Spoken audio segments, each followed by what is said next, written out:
दोस्तों, आपका स्वागत है UWD स्टोरीज चैनल पर। आज की स्टोरी में मैंने उस खौफनाक चेहरे को काफी करीब से देखा था और उसके नुकीले दांतों को यहां चुभते हुए महसूस भी किया था। उसके लंबे लंबे नाखून बनावटी नहीं हो सकते। हाँ साहब, वह कोई और नहीं बल्कि वो वही था, एक नर पिशाच। तो दोस्तों, चलिए अपने कानों में ईयरफोन और हेडफोन लगा लीजिए। चलते हैं कहानी की ओर।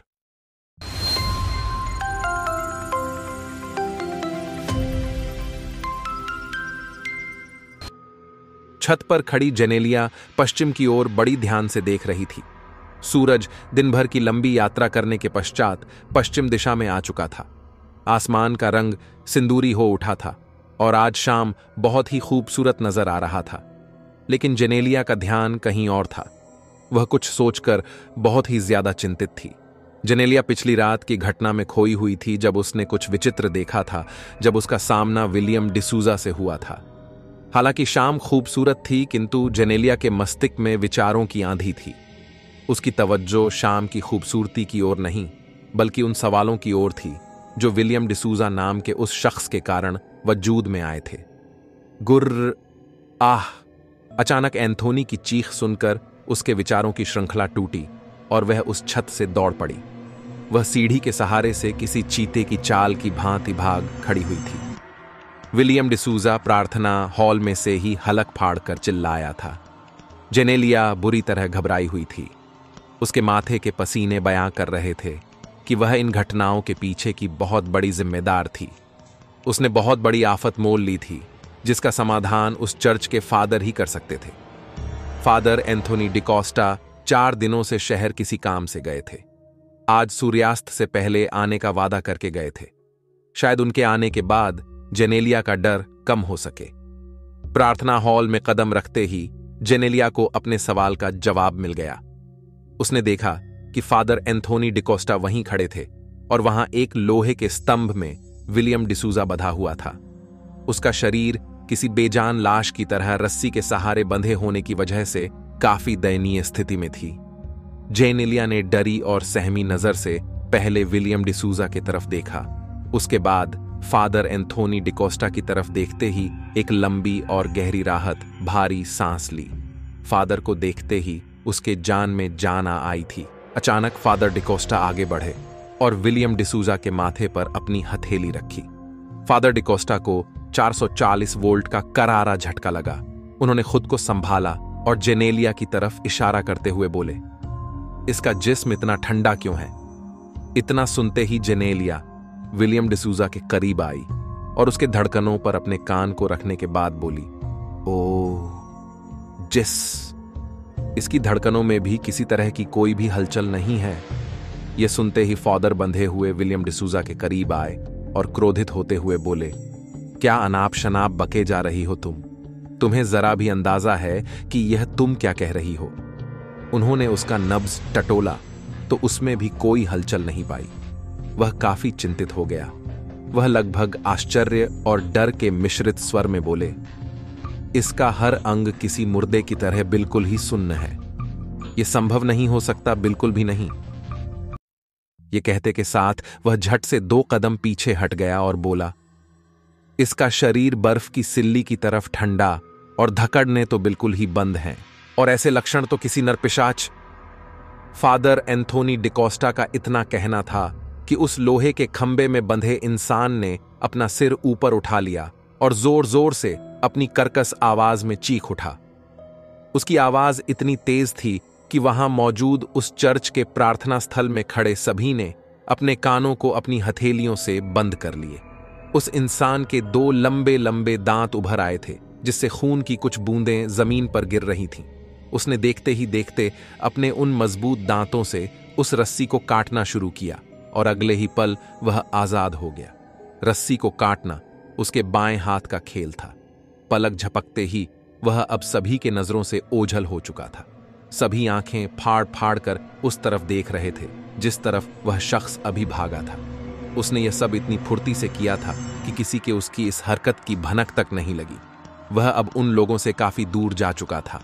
फादर एंथोनी डिकोस्टा धीमे कदम से जेनेलिया की तरफ बढ़ा।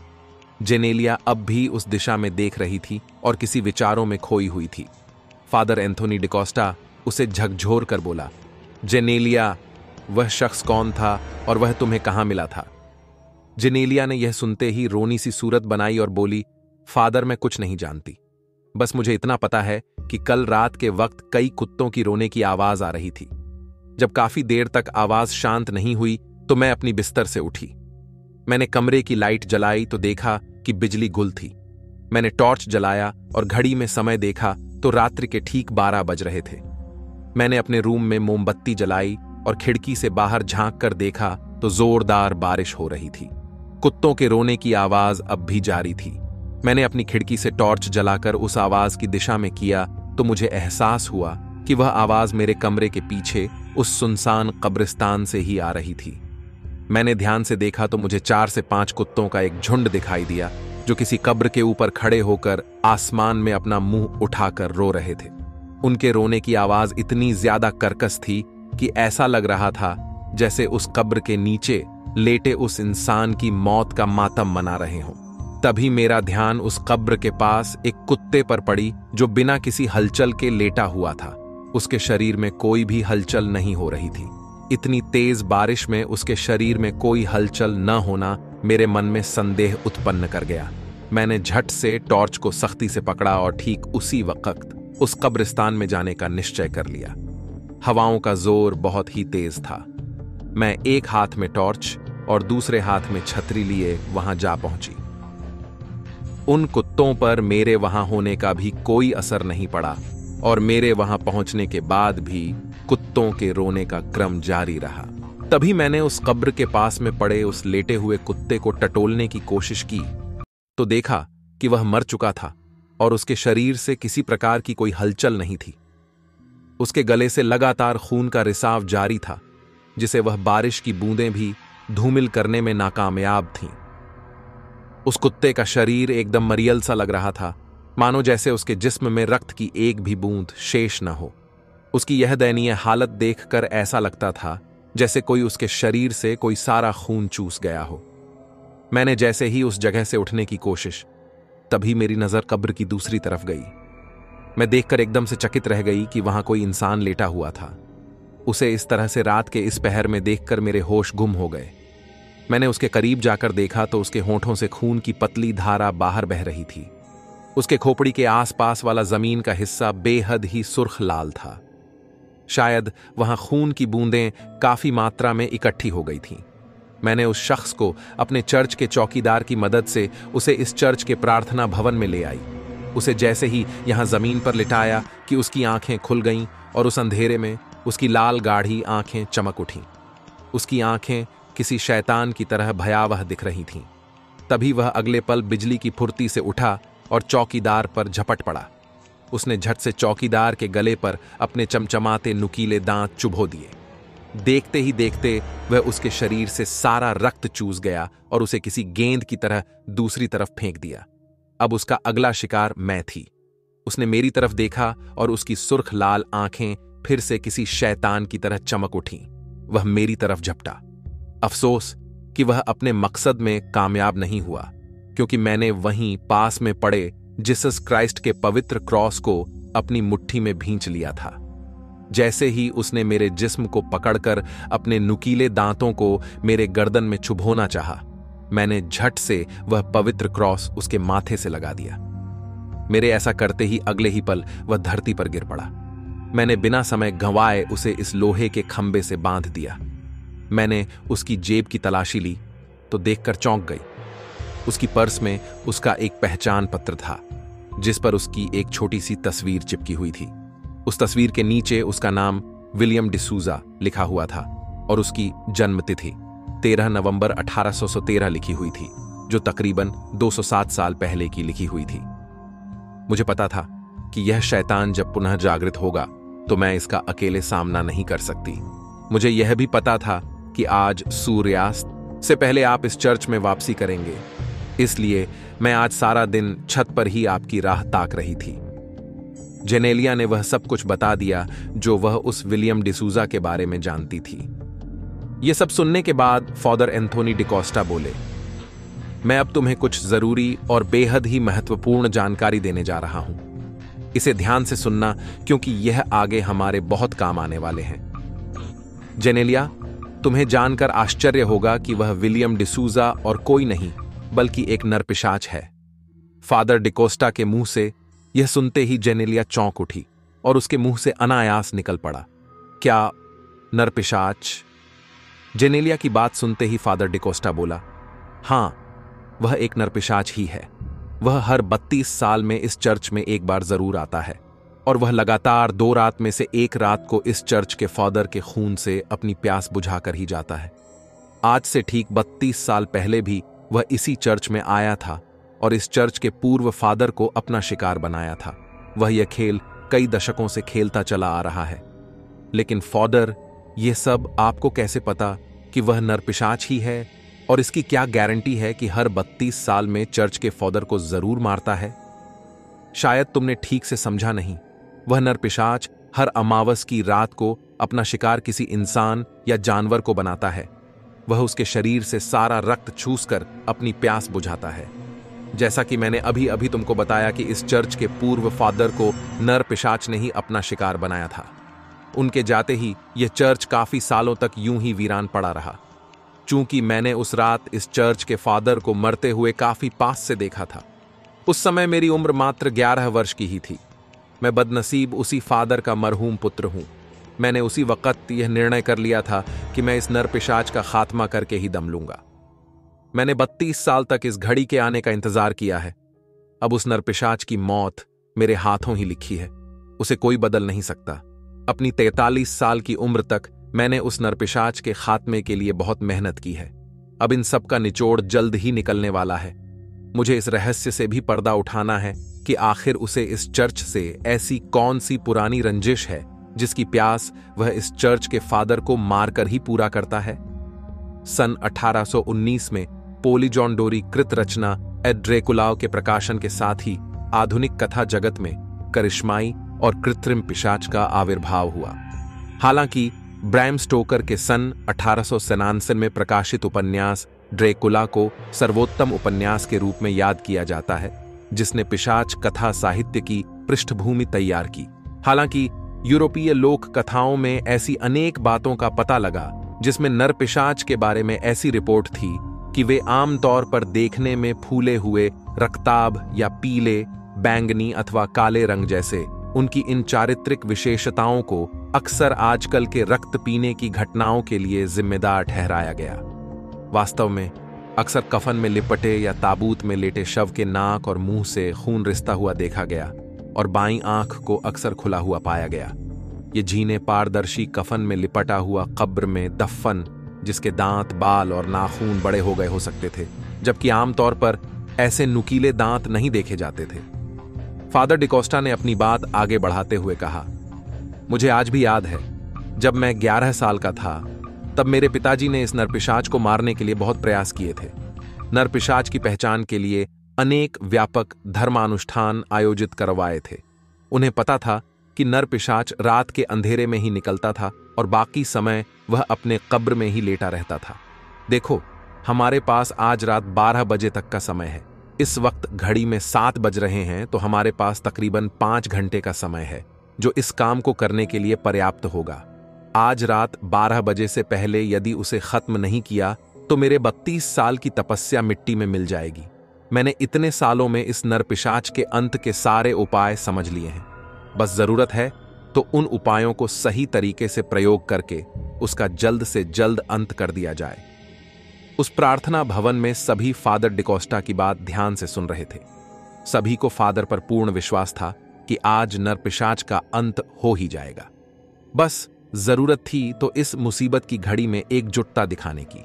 प्रार्थना सभा की भीड़ से एक व्यक्ति बोला, फादर, हम सब आपकी मदद के लिए पूर्णतया तैयार हैं। यदि उसके अंत के लिए हमें जान की बाजी भी लगानी पड़ी तो हम पीछे नहीं हटेंगे। उसके ऐसा कहते ही सभी एक साथ सुर में सुर मिलाने लगे। सभी को एक साथ एकजुट देखकर फादर डिकोस्टा बहुत खुश हुए।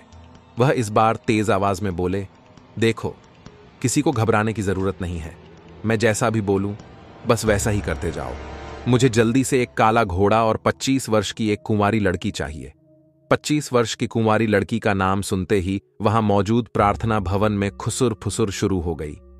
इस तरह की बात करने से सभी के मन में संदेह उत्पन्न हो गया था। वहां खड़े एक शख्स ने साहस करते हुए कहा, फादर, हम सभी जानना चाहते हैं कि आपको 25 वर्ष की कुंवारी लड़की ही क्यों चाहिए? क्या उसकी जगह 25 वर्ष का कुंवारा लड़का नहीं चलेगा? फादर डिकोस्टा उसकी बात सुनते हुए मुस्कुराया और फिर बोला, मैं फिर से इस बात को दोहराना चाहता हूं कि मैंने अपनी जिंदगी के 32 वर्ष नरपिशाच के रहस्यों को जानने, समझने और उसका खात्मा कैसे करें, यह जानने में ही लगा दिए हैं। मैंने बहुत बारीकी से बहुत से अभ्यास किए हैं जो कि नरपिशाच के अंत में काम आएंगे। मेरे प्रयोग और मुझ पर पूरा भरोसा रखो। उस लड़की के साथ कुछ भी बुरा नहीं होगा। मेरे पास ज्यादा वक्त नहीं है, इसलिए सभी यहां से जाओ और मुझे आधे घंटे के अंदर एक काला घोड़ा और 25 वर्ष की एक कुंवारी लड़की किसी भी कीमत पर चाहिए, तभी उस नरपिशाच का खात्मा संभव है। कुछ ही पल में वह प्रार्थना भवन खाली हो गया। फादर डिकोस्टा वहीं बैठकर ख्यालों में खो गया। क्या मैं सच में उस खतरनाक नरपिशाच से लोगों को मुक्त कर पाऊंगा? इस जंग में मेरी हार हो या जीत, मुझे एक बार कोशिश तो करनी होगी। बाकी आगे क्या होगा मैं अपने गॉड पर छोड़ता हूं। कहते हुए फादर डिकोस्टा वहीं चिंतन में खो गए। उन्होंने अपनी पिछले 32 सालों की जिंदगी को शुरू से याद करना आरंभ कर दिया। उन्होंने फादर बनने तक की मेहनत और लगन के पीछे अपने पिता को प्रेरणा माना था और आज उनके ही नक्शे कदम पर चलते हुए इतिहास रचने के करीब थे। उन्हें पूरी उम्मीद थी कि अपने पिता की अधूरी इच्छा को वह जरूर पूरी कर लेंगे। उसे खुद पर और अपनी योजनाओं पर पूरा भरोसा था। फादर, क्या वहां आप हो? तभी फादर डिकोस्टा के पीछे से आ रही आवाज ने उनका ध्यान तोड़ा और वह अपनी जगह पर खड़े हो गए। उन्होंने पलटकर देखा तो जेनेलिया वहां खड़ी थी और फादर डिकोस्टा की तरफ अधीर भाव से देख रही थी। फादर, आपके कहे अनुसार घोड़े का इंतजाम हो चुका है, लेकिन क्या जेनेलिया? बोलो, क्या कहना चाहती हो? यही कि इस काम के लिए कोई भी 25 वर्ष की कुंवारी लड़की नहीं मिल पाई। मैंने लगभग आसपास के हर गांव और कस्बे में इसका पता किया, लेकिन मुझे अफसोस है कि मैं खाली हाथ ही वापस आई। यह तुम क्या कह रही हो? तुम इतनी जल्दी हार कैसे मान सकती हो? मुझे लगता है तुमने पूरी तरह से प्रयास नहीं किए। नहीं, ऐसी बात नहीं है फादर। मैंने अपने सामर्थ्य से हर संभव कोशिश की है, लेकिन हमें सिवाय काले घोड़े के और कुछ हाथ न लगा। जेनेलिया, अगर बुरा ना मानो तो एक बात कहूं? हाँ फादर, आप जो भी कहना चाहते हो वह बेहिचक कहो। जहां तक मैं सही हूं, तुम्हारी कोई शादी नहीं हुई है और अभी तुम पिछले महीने ही 25 वर्ष की हुई हो।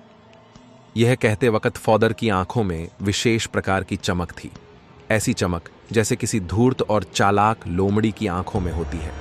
उसकी चमक कहीं ना कहीं इस बात की तरफ इशारा कर रही थी कि जेनेलिया के 25 वर्ष के होने की पूरी जानकारी फादर डिकोस्टा को थी और वह बस पूछने के नाम पर महज एक औपचारिकता ही पूरी कर रहा था। जेनेलिया फादर की बात सुनते ही डरी और सहमी आवाज में धीरे से अपने सिर को हिलाती हुई बोली, यस फादर, मैं हूं तो लेकिन। ये कहते कहते वह अटक गई, जैसे उसे पता हो कि वह इस नरपिशाच के खूनी जंग में बलि का बकरा बनाने की तैयारी में हो। जेनेलिया की बात सुनते ही फादर डिकोस्टा उसके करीब आया और उसके दोनों कंधों पर हाथ रखते हुए बोला, तुम नहीं जानती जेनेलिया, तुमने मेरा कितना बड़ा काम आसान कर दिया है। तुम मेरा यकीन मानो, मैं तुम्हें कुछ भी नहीं होने दूंगा। तुम्हारे इस मदद को संसार कभी भूलेगा नहीं। तुम्हारे केवल हां कहने से कई घरों के चिराग अब नहीं बूझेंगे। वह नहीं जानती थी फादर डिकोस्टा को उसके उम्र का इतना सटीक अंदाज होगा। खैर, वह इस पुण्य कार्य में योगदान देने से पीछे भी नहीं हट सकती थी। इस तरह हौसला अफजाई करने की वजह से जेनेलिया फादर डिकोस्टा को इनकार न कर सकी। वह 2 कदम आगे बढ़ी और बोली, फादर, मैं उस अविवाहित युवती की जगह लेने को तैयार हूं। अब बताइए, मुझे क्या करना होगा? वह जरूर इस वक्त किसी न किसी कब्र में लेटा आराम फरमा रहा होगा और आज इस अमावस की रात को 12 बजने का इंतजार कर रहा होगा। देखो जेनेलिया, हमें नरपिशाच को खत्म करने के लिए सबसे पहले उस तक पहुंचना होगा। उसके कब्र तक पहुंचने के लिए उसकी कब्र की पहचान करनी होगी। नरपिशाच के कब्र की पहचान करने का एक तरीका यह है कि एक कुंवारी लड़की को एक कुंवारे घोड़े पर बिठाकर किसी कब्रगाह या गिरजा की जमीन से होकर गुजारना होगा। घोड़ा अगर कब्र के पास प्रश्नात्मक भंगिमा में अड़ गया तो समझ जाओ कि उस जगह के आसपास ही उस पिशाच की कब्र है। फादर डिकोस्टा की बात को उसने ध्यानपूर्वक सुनने के बाद अपने जहन में उतार लिया। फादर डिकोस्टा ने उसे एक काले रंग का विशेष पोशाक दिया जो कि एड़ी से लेकर छोटी तक लंबी थी। यह एक विशेष प्रकार का लबादा था जिसमें एक नकाब भी लगा हुआ था। बाहर देखने के लिए उस नकाब में 2 छेद पहले से बनाए हुए थे। जेनेलिया, जल्दी से यह पोशाक पहनकर आओ और ध्यान रहे कि जब यह पोशाक पहनो तो शरीर पर इसके अतिरिक्त कोई भी किसी तरह का अंतःवस्त्र भी नहीं होना चाहिए। फादर डिकोस्टा के हाथों से वह उस विशेष पोशाक को लेकर जेनेलिया अपने कमरे में चली गई। उसका कमरा उसी प्रार्थना भवन के पीछे ही था। वह इस चर्च में बचपन से ही सेवा कर रही थी। उसने अपना संपूर्ण जीवन इस चर्च के नाम ही कर दिया था। आज उसे इस विशेष पोशाक को पहनते हुए ऐसा लग रहा था कि उसका जीवन अब कुर्बान होने वाला था। उसके माथे पर हल्की सी सिकन थी।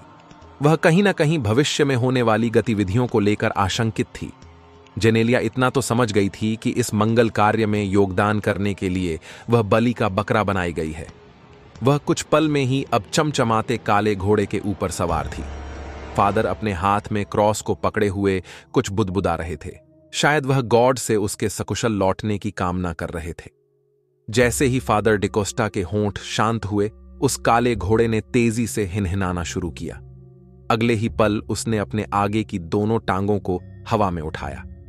वह तो शुक्र था कि जेनेलिया ने उस घोड़े के लगाम को वक्त रहते थाम लिया, नहीं तो वह जमीन पर औंधे मुंह गिर सकती थी।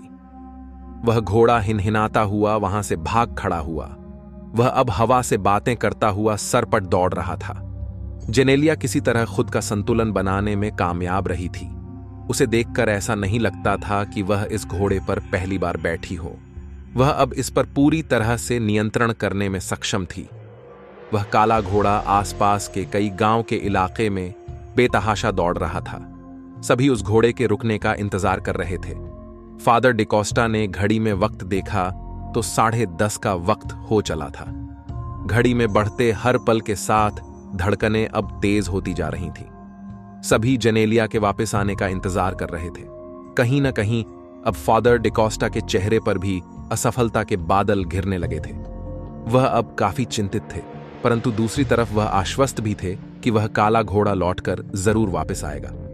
उन्हें अपने प्रयोगों पर खुद से ज्यादा भरोसा था। तभी कहीं दूर से घोड़ों की टापों की आवाज सुनाई दी। फादर डिकोस्टा दौड़कर बाहर निकला। वह अब चर्च के बाहर खड़ा था। थोड़ी देर वहीं खड़े रहने पर कोई आकृति उनकी तरफ बढ़ती हुई दिखाई दिया। जैसे ही उनकी नजर उस घोड़े पर पड़ी, उनकी बाँछें खिल गई। जेनेलिया अभी भी उस घोड़े के पीठ पर सवार थी। अगले ही पल वह काला घोड़ा साएं की आवाज करता हुआ फादर के सामने से निकल गया। यह देखकर फादर डिकोस्टा की आंखें फटी की फटी रह गईं। यह उनके योजना के अनुरूप बिल्कुल भी नहीं था। फादर डिकोस्टा उसके पीछे भागे। उन्होंने देखा कि वह काला घोड़ा उस चर्च के पीछे वाली कब्रिस्तान के पास जाकर रुक गया था। फादर डिकोस्टा भी उस कब्रिस्तान के अंदर दाखिल हो गए। अचानक उस काले घोड़े ने अपनी टांगों को उठाकर एक जोरदार झटका दिया, जिसकी वजह से जेनेलिया पछाड़ खाती हुई नीचे गिर पड़ी। वह घोड़ा वहां से मुड़ा और किसी अंधेरे में गुम हो गया। फादर डिकोस्टा ने देखा कि जेनेलिया बेसुध होकर धरती पर गिरी हुई थी और उसके आंखों से अश्रु की धारा उसके गालों से होते हुए उसके कानों तक जा रहे थे। थोड़ा और करीब आने पर फादर डिकोस्टा ने देखा कि जेनेलिया के वक्ष के पास वाला हिस्से के पास वह पोशाक थोड़ा सा फटा हुआ था। उसे इस तरह कभी इतना बेबस नहीं देखा था। फादर ने उसके वक्ष को पूर्व स्थिति में करते हुए उसके जिस्म को हिलाया और बोले, जेनेलिया, क्या तुम ठीक हो? जेनेलिया की तरफ से किसी भी तरह की प्रतिक्रिया नहीं आई। फादर डिकोस्टा ने उसकी नब्ज टटोली तो कोई हलचल नहीं हुई। फादर डिकोस्टा ने अपने कानों को उसके वक्ष स्थल के पास ले जाते हुए उसकी धड़कनों की रफ्तार जानने का प्रयास किया तो पता लगा कि धड़कनें अभी सुचारू रूप से काम कर रहे थे। जेनेलिया की छाती के पास एक अजीब किस्म की गर्मी महसूस हुई। फादर डिकोस्टा ने झट से अपना सिर उस जगह से हटाया। फादर डिकोस्टा उसे उसी तरह अकेला छोड़ कहीं चले गए। थोड़ी देर में जब वह वापस आए तो उनके पास एक झोला था जिसमें कुछ सामान था। शायद उन्होंने इस सामान को पहले से तैयार करके रखा हुआ था। उन्हें पता था कि इस सारे सामान का आगे चलकर आज जरूरत पड़ने वाला था। फादर डिकोस्टा ने उसके मुंह पर कुछ छिड़का। ऐसा करते ही जेनेलिया झट से उठकर बैठ गई। उसने अपने कपड़े सुव्यवस्थित की। जैसे ही उसकी नजर नीचे पड़ी, वह चौंक कर खड़ी हो गई। वह किसी कब्र के ऊपर लेटी हुई थी। उसने फादर डिकोस्टा की तरफ सहमे हुए देखा, जैसे वह उनसे कोई जवाब सुनना चाहती हो। हाँ जेनेलिया, यह कब्र उसी नरपिशाच की है। हमारे पास अब ज्यादा वक्त नहीं है। यह सुनते ही जेनेलिया के पांव के नीचे से जमीन खिसक गई। वह मन ही मन बहुत से सवालों में घिर गई। वह समझ गई थी कि अब उसे वैसा ही करना था जैसा फादर डिकोस्टा चाहते थे। वह उनके अगले आदेश की प्रतीक्षा करने लगी। जेनेलिया, ध्यान से देखो, क्या इस कब्र के ऊपर मिट्टी में कोई सुराख दिखाई दे रही है क्या? उसने फादर डिकोस्टा के हाथों से मिट्टी के तेल का लैंप लिया और उस कब्र का सूक्ष्म निरीक्षण करने में लग गई। कुछ कदम चलने के बाद वह एक जगह रुक गई और उस कब्र के एक हिस्से की तरफ अपनी उंगली से इशारा करने लगी। उसको ऐसा करते देख फादर डिकोस्टा बोले, घबराने वाली कोई भी बात नहीं है, हमें खुश होना चाहिए। ये देखो, ये सुराख इस बात की पुष्टि करता है कि यह कब्र उसी नरपिशाच की है। अब तुम 4 कदम पीछे हटो, क्योंकि इस कब्र के खोलने का समय आ गया है। यह सुनते ही जेनेलिया झट से पीछे हट गई। फादर डिकोस्टा पूरे दमखम से उस कब्र को खोलने में लग गए। कुछ ही पलों में वह उस कब्र को खोलने में कामयाब हो गए। कब्र खोलते ही अंदर एक ताबूत दिखा। जेनेलिया और फादर डिकोस्टा दोनों ध्यान से उस ताबूत को देखने लगे। उस ताबूत को देखते ही फादर डिकोस्टा को जेनेलिया की उस बात का ध्यान आया जो उसने पिछले महीने अमावस की रात की अगली सुबह बताया था। उसने बताया था कि उस चर्च के आसपास मवेशियों, भेड़ों, कुत्तों की आए दिन हत्या होती रहती है। हर मृतक के गले पर 2 गहरे सुराख होते थे। यह खौफ लोगों पर इस कदर हावी हुआ कि लोगों ने आसपास के इलाके को खाली कर दिया था। सूर्यास्त के बाद चर्च के आसपास कोई भी भटकने से खौफ खाता था। जेनेलिया ने यह भी बताया कि यह सारी मौतें विवादास्पद थीं। पंचनामा में भी यह साबित हुआ कि वह सारी मौतें स्वाभाविक नहीं थीं। इसी सनसनीखेज रिपोर्ट की वजह से लोगों में भय ने दस्तक दे दी थी। जेनेलिया ने यह भी बताया था कि रिश्तेदारों या पड़ोसियों की मौत यह प्रमाणित करती है कि यह मौत का खेल किसी पिशाच का ही है। उसने बताया था कि पिशाच किसी नियत और निश्चित इलाके में ही सक्रिय रहते थे।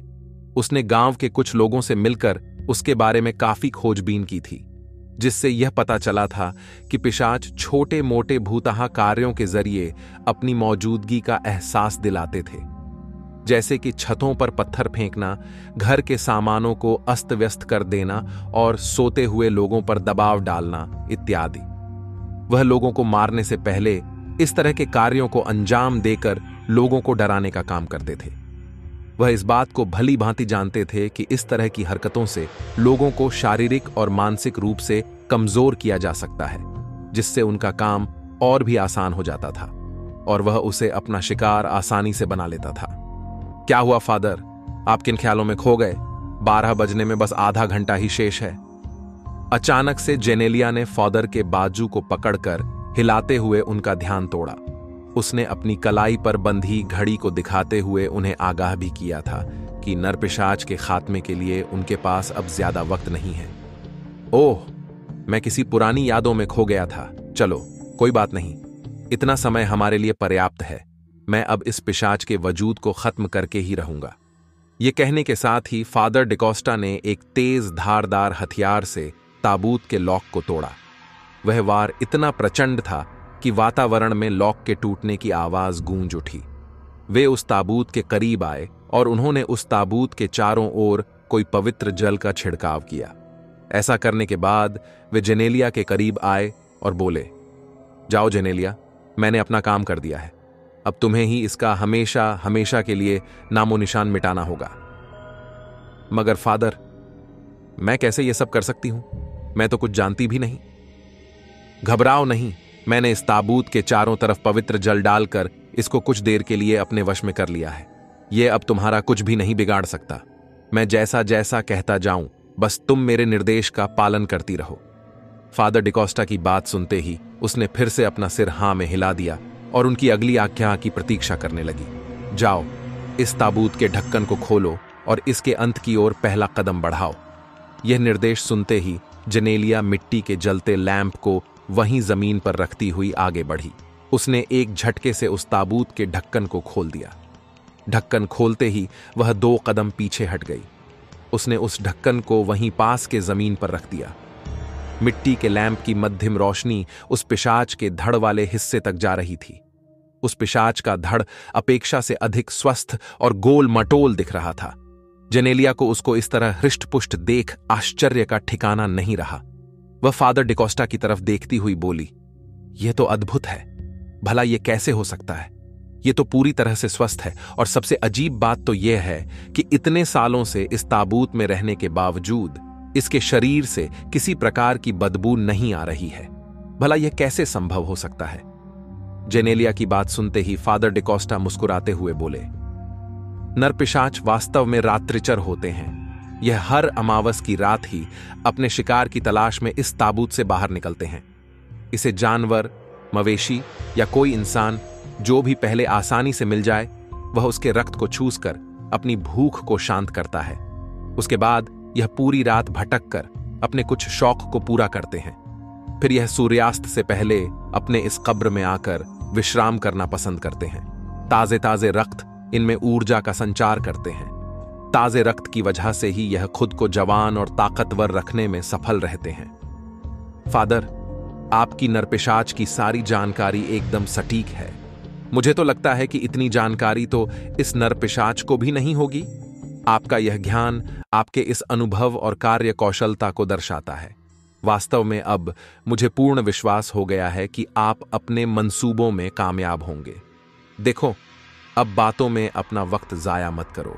इससे पहले कि 12 बज जाएं और यह शैतान फिर से जागृत हो जाए, हमें इसका अंत करना ही होगा। यह कहने के बाद फादर ने अपने साथ लाए हुए थैले से मुट्ठी भर सरसों के दानों को निकाला। उस कब्र की परिक्रमा करते हुए उस ताबूत के चारों ओर छिड़कने लगा। फिर अपनी पूर्व जगह पर आकर खड़ा हो गया। फादर ने अपने एक थैले से जंगली गुलाब की एक टहनी और वन संजली का एक पौधा उस ताबूत में फेंक दिया। अचानक चमगादड़ों का एक झुंड वहां कहीं से आ गया और फादर के सिर के ऊपर से साएं करता हुआ निकल गया। यदि वह समय पर न झुकते तो निश्चित ही उन्हें भारी नुकसान चुकाना पड़ सकता था। इस दृश्य को देखकर जेनेलिया कांप उठी। फादर उसके करीब गए और जेनेलिया के मुख से उस विशेष परिधान से नकाब को एक झटके से उसके चेहरे से जुदा किया। जेनेलिया ने झट से अपने दोनों हाथों से अपनी छाती को ढकने का प्रयास किया। उसे अब यह झांत हो चुका था कि उसके इस विशेष परिधान के छाती वाला कुछ हिस्सा फट चुका था। वह इस अजीब सी हालात का सामना करने को विवश थी। उसने देखा कि फादर की आंखों में विशेष प्रकार की चमक थी और चेहरे पर रहस्यमयी मुस्कान थी। तुम इतनी घबराई हुई क्यों हो? डरो मत, ऐसा करना आवश्यक था। सच कहूं तो अब इस पोशाक की कोई जरूरत नहीं है, क्योंकि इसका कार्य बस इस पिशाच की कब्र तलाशने के लिए ही था। फादर के ऐसा कहते ही जेनेलिया के मन में संदेह उत्पन्न हुआ कि वह अचानक इस तरह की बातें क्यों करने लगा। उसने उसका ध्यान हटाते हुए कहा, फादर, जल्दी करें। हमारे पास अब बस 5 मिनट का ही समय शेष है। हां, तुमने सही याद दिलाया। अब हम लगभग आखिरी चरण में पहुंच चुके हैं। ये लो लहसुन और उसके मुंह को खोलकर अंदर डाल दो। लेकिन वह शैतान इसी बीच जाग उठा तो उसके लिए मैं यहां हूं। तुम उसकी तनिक भी चिंता ना करो। मैंने उससे निपटने के सारे उपाय करके रखे हुए हैं। मैं तुम्हारा जरा सा भी बाल बांका नहीं होने दूंगा। जेनेलिया ने झट से कुछ लहसुन अपने हाथों में ले लिया और उस ताबूत के अंदर जा पहुंची। उसके चेहरे को वह सही ढंग से नहीं देखा पा रही थी। उसने फादर की तरफ देखते हुए कहा, मुझे इसका चेहरा साफ साफ नजर नहीं आ रहा है। क्या आप उस मिट्टी के लैंप को करीब लाकर मुझे इसके मुंह को दिखाने में मदद कर सकते हैं क्या? नहीं, मैं यह बिल्कुल भी नहीं कर सकता। यदि मैंने ऐसा किया तो तुम उसका चेहरा देखकर भयभीत हो सकती हो और हो सकता है कि तुम डर कर यहां से भाग जाओ। फादर की बात सुनते ही जेनेलिया को बड़ा ही अजीब लगा। वह इस सुनसान जगह पर काफी सालों से अकेले ही रहती आई थी, लेकिन वह कभी किसी से नहीं डरती थी। इस बात का पता फादर को भी था। आज उनका समय के साथ साथ व्यवहार में भी बदलाव नजर आ रहा था। वह संदेह भरी नजरों से फादर की तरफ देख रही थी। इससे पहले कि जेनेलिया अपना निर्णय बदलती, फादर ने उसे इस बार सख्त आवाज में नसीहत दी। व्यर्थ की बातों में अपना समय मत गंवाओ। मत भूलो कि इस घड़ी के लिए मैं पिछले 32 सालों से इंतजार कर रहा हूं। तुम्हें ऐसा करना ही होगा। यह सुनने के साथ जेनेलिया ने अंधेरे में उस पिशाच का मुंह टटोलते हुए उसके मुंह में लहसुन की कली डाल दी और झट से उस ताबूत से बाहर आ गई। बाहर आते ही उसके जान में जान आई। उसने एक गहरी सांस ली और अपनी धड़कनों को नियंत्रित करने लगी। अभी आराम करने का समय नहीं आया है। जब तक हम इस शैतान का खात्मा नहीं कर देते, हम चैन की सांस नहीं ले सकते। तो अब मुझे क्या करना होगा फादर? अब आखिरी और अंतिम कार्य है जो तुम्हें बड़ी हिम्मत से करना होगा। जरा सी भी चूक हमारे सारे किए कराए पर पानी फेर सकती है। मैं इस आखिरी कार्य को करने के लिए बिल्कुल तैयार हूं। बस आप बताइए कि इस शैतान के खात्मे के लिए मुझे क्या करना होगा। यह ओक मतलब जैतून की लकड़ी से निर्मित एक लकड़ी का खूंटा है। इसे सीधे उस नरपिशाच के छाती के बीचों बीच रखकर इस हथौड़े से वार कर दो। ऐसा करते ही उस शैतान का नामो निशान हमेशा के लिए मिट जाएगा। ये सुनते ही जेनेलिया एडी से छोटी तक कांप उठी और लड़खड़ाती हुई जुबान से बोली, सॉरी फादर, मैं यह नहीं कर सकती। मैं इस तरह किसी की जान नहीं ले सकती। जेनेलिया की बात सुनते ही वे उसके करीब आए और बोले, अरे यह मत भूलो कि यह एक आम इंसान नहीं बल्कि एक वहशी नरपिशाच है जिसने कई लोगों की जान ली है। तुम ऐसा करके पुण्य का काम कर रही हो। फादर, बुरा ना मानो तो एक बात कहूं? जेनेलिया की बात सुनते ही फादर ने अपने सिर को हिलाकर स्वीकृति दी। जेनेलिया ने गले के नीचे अपने थूक को घटका, फिर बोली, उसके सीने में खूंटे गाड़ने वाला काम क्या आप नहीं कर सकते? यह सुनते ही फादर उसके चेहरे की तरफ देखते हुए बोले, काश कि यह काम मैं कर पाता। मैं चाहकर भी ऐसा नहीं कर सकता। मैं बस मार्गदर्शन ही कर सकता हूं। लेकिन इसके पीछे भी तो कोई वजह होगी। देखो जेनेलिया, मेरा वादा है कि तुम ये अंतिम काम कर दो तो उसके बाद तुम जो भी पूछोगी मैं सब सिलसिलेवार तरीके से बताने के लिए तैयार हूं। बस मेरा यह आखिरी काम कर दो और इस नरपिशाच को आज हमेशा हमेशा के लिए मुक्त कर दो। इससे पहले कि जेनेलिया कुछ और सोचती या उसके मन में कोई और अटकलें आती, इस बार फादर ने जोर से चीखते हुए कहा, ओह जल्दी करो, देखो अब बस कुछ पल ही शेष हैं। ये कहने के साथ ही फादर ने जैतून की लकड़ी का बना हुआ खूंटा और हथौड़ा उसके हाथ में थमा दिया। जल्दबाजी के चक्कर में उस खूंटे का नुकीला हिस्सा जेनेलिया के अंगूठे में जा चुभा था। अंगूठे से टप टप करते हुए खून की बूंदें टपकने लगीं। इस तरह खून की बूंदें टपकते देख फादर की आंखें चमक उठीं। वह बिजली की फुर्ती से जेनेलिया की तरफ लपका और उसके हथेली को पलक झपकते ही अपने मुंह में लेकर चूसने लगा। ऐसी हरकत देख जेनेलिया को बहुत अजीब लगा। उसे अब अपने अंगूठे में दर्द होने लगा। उसने एक झटका देते हुए अपने अंगूठे को उसके मुंह से निकाला। उसे ऐसा करते देख फादर बोले, अरे इस लाल गाढ़े खून को ऐसे जाया नहीं करते। लाओ, इधर लाओ अपना अंगूठा। फादर उस अंगूठे को चूसने के लिए हक दिखाकर मांगने लगा, मानो जैसे वह अपना ही अंगूठा मांग रहा हो। इस बार जेनेलिया भड़कती हुई गुस्से से बोली, फादर, क्या आप पागल हो गए हैं? इस तरह से भला अंगूठा कौन चूसता है? मुझे दर्द हो रहा था। जेनेलिया की बात सुनते ही फादर बोले, अरे बचपन में कहा करती थी कि यदि इस तरह से हथेली कहीं से कट जाए तो उसे फट से चूस लेना चाहिए ताकि खून का बाहर निकलना जल्दी से बंद हो जाए। टन टन। अचानक इस आवाज ने उन दोनों का ध्यान तोड़ा। दोनों ने देखा कि आवाज सामने कब्रिस्तान के आगे वाले चर्च से आ रही थी। 12 बार टन टन की आवाज करते हुए वह आवाज खामोश हो गई। इस आवाज ने सबको सूचित कर दिया था कि रात के ठीक 12 बज चुके हैं। अचानक इस आवाज को सुनते ही फादर का चेहरा पीला पड़ते चला गया। फादर ने उखड़ती सांसों से कहा, जेनेलिया, अब जल्दी करो। उस खूंटे को शैतान के सीने पर रखकर हथौड़े से जल्दी वार करो। जेनेलिया अब समझ चुकी थी कि उसने जल्द ही ऐसा नहीं किया तो उन दोनों को इस भूल की सजा अपनी जान देकर चुकनी पड़ सकती थी। जैसे ही उसकी नजर उस कब्र की तरफ गई, उसने देखा कि उस कब्र के अंदर रखे ताबूत से 2 हल्की लाल रोशनी निकल रही है। वह जैसे ही उस ताबूत के पास आई, उसने देखा कि वह रोशनी उस नरपिशाच के आंखों से आ रही थी। ये देखकर वह बहुत ही ज्यादा भयभीत हो चुकी थी। एक एक पल उस पर भारी सा पड़ता नजर आ रहा था। फदर की ऊर्जा भी धीरे धीरे क्षीण होती जा रही थी। वह अब घुटने के बल बैठ चुका था। जेनेलिया ने झट से उस मिट्टी के तेल का लैंप उस कब्र के समीप रखा और जैतून से बने उस खूंटे को हाथ में सख्ती से पकड़ते हुए उस नर पिशाच की छाती के ठीक बीचों बीच टिका दिया। जैसे ही जेनेलिया ने हथौड़े को हवा में लहराकर खूंटे पर निशाना साधा, उसकी नजर उस नर पिशाच के चेहरे पर पड़ी। मिट्टी के तेल वाला लैंप पास में होने की वजह से वह उसके चेहरे को साफ साफ देख पा रही थी। उसके चेहरे पर नजर पड़ती ही वह थर थर करके कांपने लगी। अगले ही पल उसके हाथ से वह हथौड़ा छूट गया। उसने जो देखा तो वह विश्वास करने योग्य नहीं था। उसे अपनी आंखों पर विश्वास नहीं हो रहा था। उसने झट से फादर की तरफ देखा। वह वहां पर मौजूद नहीं था। जेनेलिया को अब सब कुछ समझ आ चुका था, लेकिन अब बहुत देर हो चुकी थी। अगले ही पल उस ताबूत से 2 हाथ बाहर निकले और जेनेलिया को अपने आगोश में ले लिया। उस नरपिशाच ने उसे अपने बाजुओं में सख्ती से जकड़ लिया।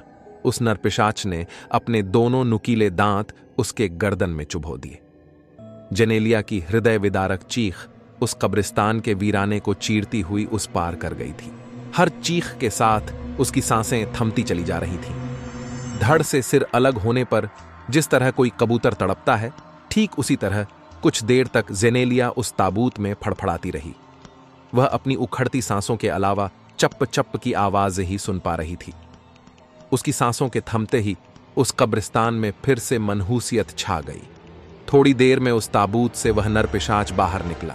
उसके चेहरे पर अजीब सा तेज था और उसके होंठों से किसी शिकार का ताजा खून धरती पर रिस कर गिर रहा था।